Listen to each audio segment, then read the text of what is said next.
నమస్కారం బాబు గారు. Frustration peak పాయింట్కి చేరిపోయింది. నిరాశ నిస్పృహల్లో తేలిపోతున్నారు మీరు. మీ మాట తీరు నివ్వెరపరుస్తోంది, ఆశ్చర్యానికి గురి చేస్తోంది. ఏం మాట్లాడుతున్నారో తెలియని పరిస్థితుల్లో ఉన్నారు మీరు. అధికారంలోకి ఎలా వస్తాము, వచ్చిన తర్వాత పేద బడుగు బలహీన దళిత మైనార్టీ ముస్లిం క్రిస్టియన్ కాపు కమ్మ రెడ్డి వెలమ క్షత్రియ బ్రాహ్మణ వైశ్య అన్ని కులాలకి అన్ని మతాలకి ఏం చేస్తాము, ప్రాజెక్టులు ఎలా కడతాం, ఫిషింగ్ హార్బర్స్ ఎలా కడతాము, వైద్య రంగాన్ని విద్యారంగాన్ని ఎలా అభివృద్ధి చేస్తాము అని చెప్పడం చేతనవ్వదు. అన్ని అడ్డం పెట్టుకుని దోచుకుంటామే తెలుసు నీకు. ఏమంటావు? జగన్ అని ఆ దున్నపోతుని రాయి తీసుకుని కొట్టండి అన్నావు. రాయి తీసుకుని కొట్టారు. పాపం కణిత మీద తగిలింది. ఇంకొంచెం ఇటు కిందకి తగిలితే కన్ను పోయి ఉండేది జగన్మోహన్ రెడ్డికి. ఇక్కడ తగిలితే ప్రాణం అయిపోయి ఉండేది. నీలో మానవత్వం లేదు చంద్రబాబు. కనీసం సింపతికి జగన్మోహన్ రెడ్డి దెబ్బ తగిలింది ఎలా ఉన్నామని చెప్పి అడిగావా? అది కూడా చేత కాదు. గాజు గ్లాసు తీసుకుని పొడి చేయండి అంటున్నావు. హత్యా రాజకీయాలు చేస్తున్నది నువ్వు చంద్రబాబు. హత్యల్ని ప్రోత్సహిస్తున్నది చంద్రబాబు నాయుడు. నరహంతకుడివి నువ్వు. జగన్ నిన్ను చంపితే ఏమవుతుంది అని బహిరంగ సభలో అంటున్నావు. బహిరంగంగానే వ్యాఖ్యానిస్తున్నావు ఈ రకంగాను. జగన్ నిన్ను చంపితే ఏమవుతుంది? చంద్రబాబు గారు, అది ఎలక్షన్ కమిషన్ ఆఫ్ ఇండియా మీ మీద ఇంకా చర్య తీసుకుపోవడం మీ అదృష్టం. ఎలక్షన్ కమిషన్ ఆఫ్ ఇండియా చర్య తీసుకోవాలి. ఆంధ్రప్రదేశ్ రాష్ట్ర ప్రభుత్వం ఎన్నికల కోడ్ అమల్లో ఉంది కనుక జగన్ గారు చేయకూడదు కనుక ఆంధ్రప్రదేశ్ రాష్ట్ర ప్రభుత్వం మీ వ్యాఖ్యల్ని సుమోటోగా తీసుకుని మీ మీద హత్యకు ప్రోత్సహించినందుకు, కుట్రలో భాగమైనందుకు మీ మీద కేసు నమోదు చేయాలి. చంద్రబాబు మీద కేసు నమోదు చేయాల్సిందే ఎలక్షన్ కమిషన్ ఆఫ్ ఇండియా చేయాలి, ఆంధ్ర రాష్ట్ర ప్రభుత్వం చేయాలి. హత్యను ప్రోత్సహించడం ఏంటి చంద్రబాబు నాయుడు? అధికారంలో లేనప్పుడే ఈ రకంగా మాట్లాడుతున్నావు. ఈసారి కనుక 2024లో నువ్వు అధికారంలోకి వస్తే ఆంధ్రప్రదేశ్ రాష్ట్రాన్ని వల్లకాడి చేస్తావు, శ్మశానం చేస్తావు. నువ్వు రాష్ట్ర ప్రజలు డిసైడ్ అయిపోతున్నారు, ఆల్రెడీ డిసైడ్ అయ్యారు. గాలిలో వస్తాడు, గాలిలో వచ్చాడు, గాలిలో పోతాడు. ఏంటది ఆ మాటలేంటి? గాలిలో వచ్చాడు, గాలిలో పోతాడు అనే మాటలేంటి? నువ్వేమన్నా విమానంలో పోతావా, ర్యాకెట్లో పోతావా? అందరూ గాలిలోనే పోయేది. నువ్వేమి విమానంలోనో లేకపోతే ర్యాకెట్లోనో పోవు పైకి. అందరూ పోయేది ఒక చోటికే. ఇంత బూడిదే మిగిలేది. విశ్వవిఖ్యాత నట సార్వభౌమ నట రత్నాకర్ పద్మశ్రీ నందమూరి తారక రామారావు గారి అస్థికల్ని ఆయన భార్య లక్ష్మీపార్వతితో కూడా ఇవ్వనంతటి దుర్మార్గపు చరిత్ర నీది. ఆవిడ నేను కాశీలో కలిపొస్తాను, గంగానదిలో కలిపొస్తానని అంటే అస్థికలు కూడా ఇవ్వలేదు నువ్వు. అది నీ చరిత్ర. ప్రాణాలు తీయడంలో సిద్ధహస్తుడువు నువ్వు. గోదావరి నది పుష్కరాలలో నీ పబ్లిసిటీ పిచ్చి కోసం 32 మందిని గాలిలో కలిపేసింది నువ్వు. కందుకూరు సభలో 8 మందిని గాలిలో కలిపేసింది నువ్వు. గుంటూరు సభలో 3 మహిళల్ని గాలిలో కలిపేసింది నువ్వు. చంద్రబాబు నాయుడు, పేదల ప్రాణాలతో చెలగాటం ఆడొద్దు.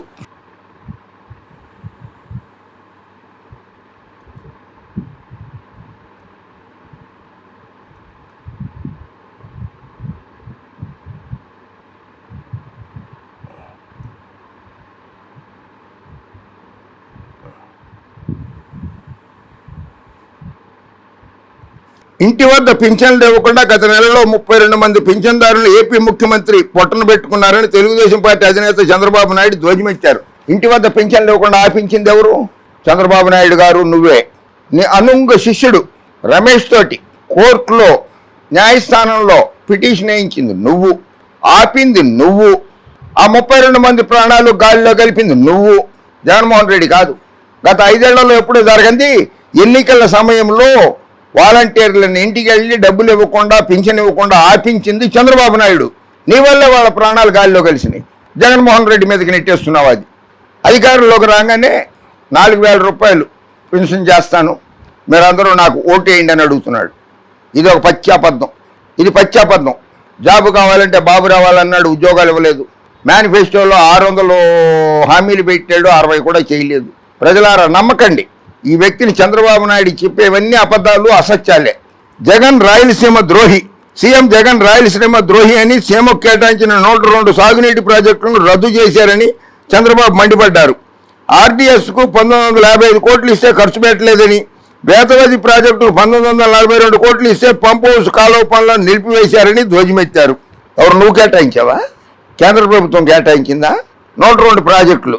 నువ్వు ముఖ్యమంత్రిగా ఉన్నప్పుడు కుప్పంలో నీ నియోజకవర్గం కుప్పాన్ని రెవెన్యూ డివిజన్ చేయలేకపోయావు. మున్సిపాలిటీ చేయలేకపోయావు.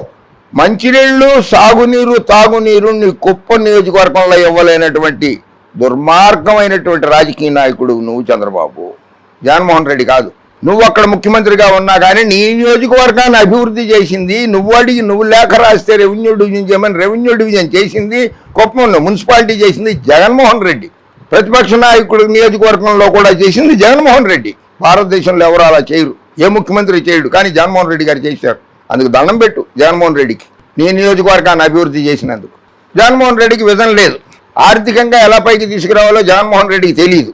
ఆర్థికంగా పేద ప్రజల్ని, పేద బడుగు బలహీన దళిత మైనార్టీ, ముస్లిం, క్రిస్టియన్, కాపు, కమ్మ, రెడ్డి, బ్రాహ్మణ, వైశ్య, క్షత్రియ, వెలమ అన్ని కులాల వారిని ఆర్థికంగా పైకి తీసుకురావడం కోసమే కదా బటన్ నొక్కింది.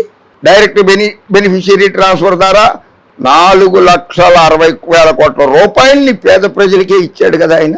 ఆర్థికంగా తీసుకురావడం కాదా దాన్ని? ఆర్థికంగా పైకి తీసుకొచ్చాడని అనడం కాదా? తెలీదా? ఎంఏ ఎకనామిక్స్ కదా మీరు చదివింది శ్రీ వెంకటేశ్వర యూనివర్సిటీలో. ఆ మాత్రం ఎకనామిక్స్ తెలీదా మీకు? ఊరికి అసత్యాల ప్రచారం.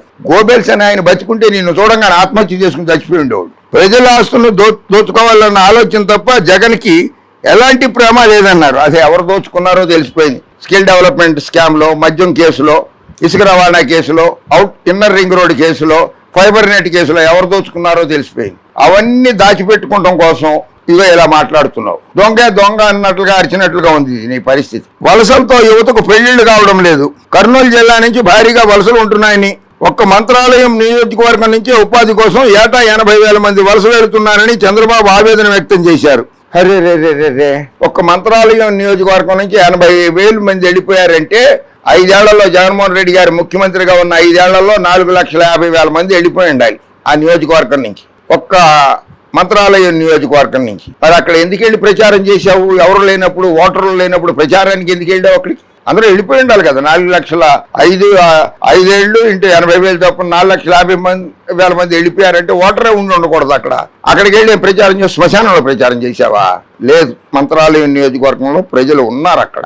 అందుకనే వెళ్ళి ఓట్ల కోసం వెళ్ళి అక్కడ బహిరంగ సభ పెట్టి మాట్లాడావు నువ్వు. మళ్ళీ అసత్య ప్రచారం చేస్తావు. నాసిరకం మద్యంతో ప్రాణాలు తోడేస్తున్నాడు. నీ పాశం కోలా ఏందయ్యా చంద్రబాబు ఇది? ఎప్పుడు మద్యం మద్యం మద్యం అంటావు. ఎవరన్నా వైద్యం వైద్యం వైద్యం అంటారు, వైద్య శాఖని మెరుగుపరుస్తామంటారు, హాస్పిటల్స్ మెరుగుపరుస్తామంటారు, అటువంటివి చెప్తారు. నువ్వెంతసేపు మద్యం మద్యం మద్యం అంటావు. తాగి మాట్లాడుతున్నావా చంద్రబాబు? తాగి మాట్లాడుతున్నావా? అసలు ఆ నాసిరకం మద్యం అనేది ఆంధ్రప్రదేశ్లో ప్రవేశపెట్టింది చంద్రబాబు నాయుడు, నువ్వే. హజ్ యాత్రకు వెళ్లే ఒక్కో ముస్లింకు ₹1,00,000 సాయం. హైదరాబాద్లో ముస్లింలు బాగున్నారంటే చంద్రబాబు నాయుడే కారణం అంట. కృష్ణా జిల్లా మచిలీపట్నం వెళ్లే దారిలో, విజయవాడ నుంచి మచిలీపట్నం వెళ్లే దారిలో మసీదును కూల్చింది చంద్రబాబు నాయుడు. హైదరాబాద్లో ముస్లింలను అభివృద్ధి చేశారు. The Nizam Nawab is the 5th richest person in the world. ఆ రోజుల్లోనే 1900 స్వాతంత్రం రాకముందు 1940 దశకము 50వ దశకంలోనే ఆయన 5th richest person in the world. ప్రపంచంలోనే అత్యంత ధనకుడు. నువ్వు అభివృద్ధి చేసిందేంటి? ఎంతసేపు హైదరాబాద్ని అభివృద్ధి చేశా, హైదరాబాద్ ముస్లింస్ని అభివృద్ధి చేశా. నువ్వు అభివృద్ధి చేసుకున్నావు. జూబ్లీ హిల్స్ లో ప్యాలెస్ కట్టుకున్నావు. నువ్వు 100 బాజాడు, 1000 నొక్కాడు. బటన్ నొక్కాను అంటూ బటన్ రెడ్డి పదే చెప్తున్నాడు. క్లాస్ వార్ అంటున్నాడు. ఏది క్లాస్ వార్? ఈ 5 ఏళ్లలో మీకు ఇచ్చింది ₹10, 100 బాధేశాడు, 1000 నొక్కేశాడు. 5 ఏళ్లలో ఇచ్చింది ₹10. ₹10 కంటే ఎక్కువ వచ్చిన వాళ్ళు అందరూ కూడా ఎవరెవరు లబ్ధిదారులు ఎవరైతే ఉన్నారో, చంద్రబాబు ఎద్దేవా చేస్తున్నటువంటి లబ్ధిదారులు ఎవరైతే ఉన్నారో, జగన్మోహన్ రెడ్డి గారి ద్వారా ఆర్థికంగా లబ్ధి పొందిన వారు ఎవరైతే ఉన్నారో, అమ్మ దీవెన కానీ, వసతి దీవెన కానీ, అమ్మ ఒడి కానీ, ఏదైనా సరే, ఏ పథకం వల్ల అయినా సరే, విద్యా దీవెన కానీ, ఏదైనా సరే, ఏ పథకం వల్ల అయినా సరే జగన్మోహన్ రెడ్డి గారితో లబ్ధి పొందిన వారు ఎవరు ఉన్నారో అందరూ కూడా చంద్రబాబు నాయుడు గారికి నువ్వు మనిషి పుట్టక పుట్టావా, ఇంకే పుట్టక పుట్టావని ఒక లేఖ రాయండి ఆయనకి. లక్షల కొద్ది లేఖలు రాయండి ఆయనకి. లేఖలు రాసేయండి. నువ్వు మనిషి పుట్టక పుట్టావా, ఇంకేం పుట్టక పుట్టావు అని. ఇన్ని అబద్ధాలు చెప్పడం ఏంటయ్యా చంద్రబాబు నాయుడు గారు? కరెంటు ఛార్జీలు 9 సార్లు పెంచాడు. పెట్రోల్ డీజిల్ ధరలు ఇష్టారీతిన పెంచేశాడు. నిత్యావసర సరుకుల ధరలు చుక్కలను తాగుతున్నాయి. చెత్తపై కూడా పన్నులు వేసిన చెత్త ముఖ్యమంత్రి అని దిగిపెట్టారు. చెత్తపై పన్ను వేసింది నువ్వు ముఖ్యమంత్రిగా ఉండగానే హైదరాబాద్ లో అది ప్రవేశపెట్టావు. తొలుత గ్రేటర్ హైదరాబాద్ మున్సిపల్ కార్పొరేషన్ లో ప్రవేశపెట్టిందే నువ్వు. చెత్త మీద పన్ను వేయడం అనేది. చెత్త మీద పన్ను కాదు అది వేసేది. చెత్తని ఇంట్లో నుంచి తీసుకువెళ్లే కార్మికులకి భత్యం కింద ఇస్తున్నాం. ప్రతి ఇంటి వారు ఇస్తున్నారు, నేను కూడా ఇస్తున్నా. దాన్ని పన్ను అనరు, దాన్ని పన్ను అని అనరు. మన ఇంట్లో ఉన్న తడి చెత్త పొడి చెత్తను వేరు చేసి 2 డబ్బాలలో పెట్టి 2 డబ్బాలు ఇస్తే ఆ మున్సిపల్ కార్మికుడు తీసుకెళ్తున్నాడు కనుక అతనికి భత్యం కింద 50-100, కార్పొరేషన్లో 100, మున్సిపాలిటీల్లో 50 రూపాయలు చొప్పున ఇస్తున్నారు. అది పన్ను కాదు నాయన, అది భత్యం అతనికి. ఏం బాధలా? నువ్వే బాధావు రాష్ట్ర ప్రజల్ని. రాష్ట్రాన్ని దోచుకున్నావు, ఆర్థికంగా దోచుకున్నావు, స్థలాలు పొలాలు దోచుకున్నావు. చంద్రబాబు నాయుడు హత్యా రాజకీయాలను ప్రోత్సహిస్తున్నావు. జగన్మోహన్ రెడ్డి గారికి ఏది జరగకూడదని ఆశిద్దాము. కేంద్ర ఎన్నికల సంఘం, రాష్ట్ర ఎన్నికల సంఘం, రాష్ట్ర ప్రభుత్వం అన్నీ కూడా సుమోటోగా తీసుకుని చంద్రబాబు నాయుడు గారి మీద కేసు పెట్టి హత్యాయత్నం కింద హత్యకు కుట్రపూరిన కేసులు పెట్టాల్సిందిగా కేంద్ర రాష్ట్ర ప్రభుత్వాలను కోరుతున్నాను. జై హింద్.